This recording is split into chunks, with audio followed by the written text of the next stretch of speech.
Fala concurseiro, fala concurseira, tudo bem com vocês? O meu nome é Vinícius e dando prosseguimento à preparação de vocês para o concurso da Guarda Municipal de Flores da Cunha, nós vamos tratar juntos aqui de direitos humanos, um dos tópicos do edital de vocês. Vamos seguir então, após o conceito, para o próximo tópico, que é dimensões dos direitos humanos. Mas vejam, os direitos humanos não surgem do nada, da noite para o dia. Como eu disse antes, eles vão acompanhando a evolução da sociedade. Mas um marco histórico importante é a Revolução Francesa, ali, final do século XVII, início do século XVIII, naquela tentativa da burguesia francesa de frear o poder do rei, que era o poder central do Estado absoluto, o rei podia tudo. A burguesia francesa, então, passa assim a surgir contra tudo isso. Fruto justamente disso é que essas dimensões de direitos que a gente vai ver vão seguir o lema da Revolução Francesa: liberdade, igualdade, fraternidade. Temos então o primeiro bloco de direitos humanos perseguidos. O Estado ele detinha o poder total, as pessoas não tinham nenhuma liberdade. Então o primeiro bloco de direitos perseguidos e buscados é o que se chama de primeira dimensão, os direitos civis e políticos. Direitos totalmente ligados à liberdade do indivíduo. Como exemplo, nós temos liberdade de expressão, religião, identidade, direito de ir e vir, de se manifestar, o direito ao voto. Enfim, são direitos que se chama direitos negativos, direitos em que o Estado não pode intervir. Perfeito? Mas isso não foi bastante. Não adiantava que a pessoa fosse livre, porque ainda assim existiam alguns direitos que jamais seriam atingidos por impossibilidade da situação individual. Então aí nós temos um segundo bloco, já exige a volta da intervenção do Estado, ainda que com freios, porque a liberdade já é um ponto a ser perseguido e conquistado, mas se passa novamente a depender de intervenção estatal, né? A segunda dimensão, então, é o que se chama de direitos sociais, econômicos e culturais. Como exemplo, nós temos a educação, a cultura, direitos trabalhistas. Então, são aqueles direitos que o cidadão não consegue atingir sozinho, ele precisa de uma ajuda do Estado. E seguindo, então, essa evolução social, num ponto posterior, e veja, não existe aqui um marco temporal específico, não tem uma data, um evento específico para que isso seja desenvolvido. Então passa a ser tema também de discussão, a preocupação, o que se chama de direitos de terceira dimensão. O que seriam os direitos de terceira dimensão? Direitos ambientais e de solidariedade, muito ligado àquela parte do lema francês, do lema da Revolução, relacionado à fraternidade, né? O que seriam esses direitos como exemplo? O direito à paz, direito a um meio ambiente equilibrado, direito do consumidor, probidade administrativa, passa-se a ter essa preocupação da relação do servidor do Estado para com o cidadão. Então, esses são os pontos principais dessas três dimensões de direito. Conforme nós temos no slide aí, esse é um resumo perfeito para vocês. Vejam, mais dois acréscimos nesse estudo. Primeiro, como eu disse, os direitos humanos não iniciam num dia específico e não acabam num dia específico, eles estão em constante evolução.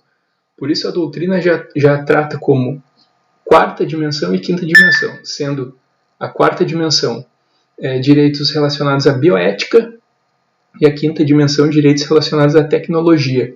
E isso só tende a evoluir, certo? Um outro ponto importante antes da gente passar adiante é que a doutrina passou a adotar o que anteriormente se chamava de gerações, passou a se adotar como dimensão. Antes, quando esse tema era tratado, eles chamavam de geração, mas foi percebido que geração tem um sentido de um substitui o outro, um deixa o outro para trás. E nesse caso, conforme os direitos vão sendo produzidos, debatidos, conquistados, a gente não perde os anteriores, a gente não deixa para trás os anteriores. Por isso foi mudado pela doutrina de direitos humanos essa terminologia de dimensão de direitos, porque todos estão se relacionam e evoluem de forma conjunta, né? Passando para o próximo slide aqui, nós temos as características dos direitos humanos. Aqui, pessoal, questão de prova, as bancas adoram as características dos direitos humanos.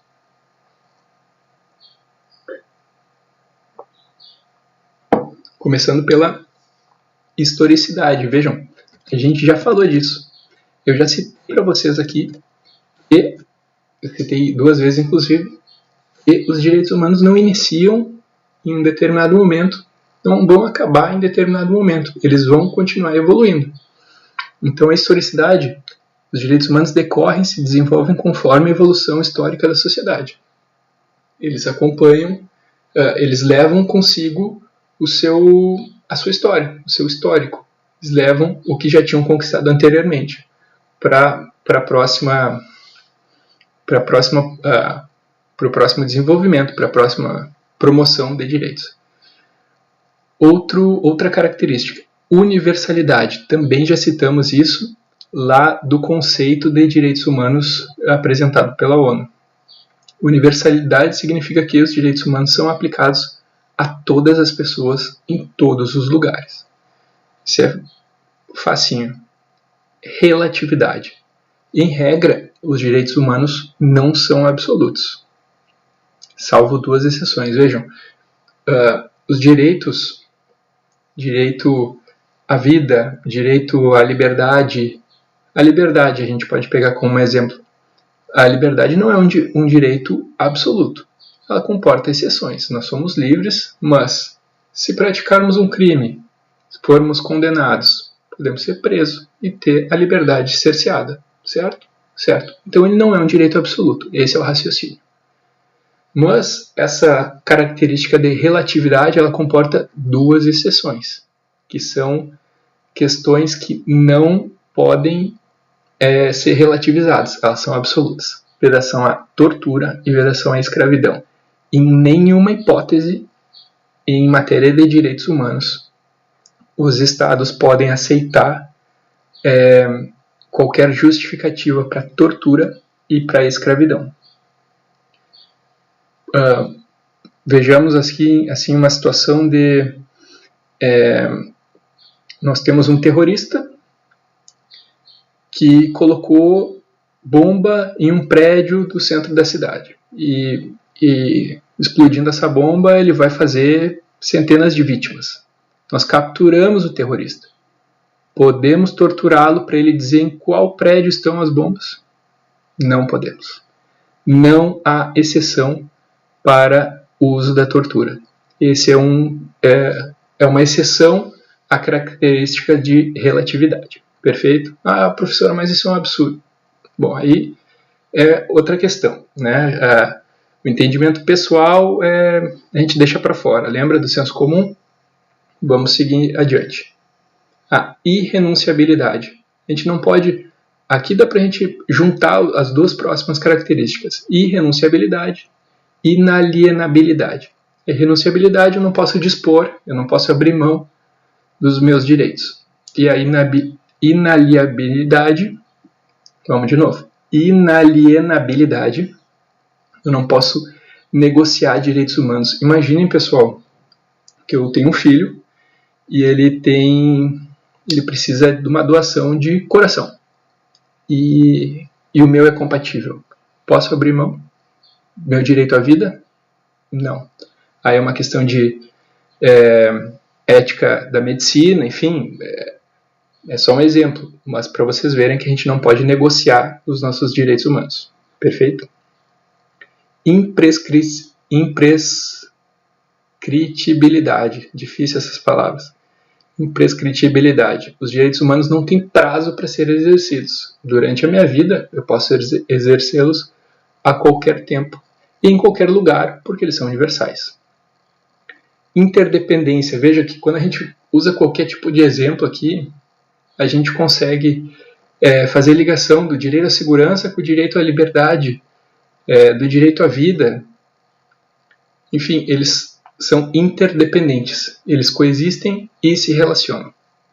E o da efetividade. Da efetividade diz respeito a uma obrigação do poder público de promover, de empregar esforços para efetivar esses direitos. Perfeito? Através de, claro, políticas públicas, né? Vamos dar continuidade. Seguindo então aqui, novo tópico é sobre o status das convenções e tratados internacionais.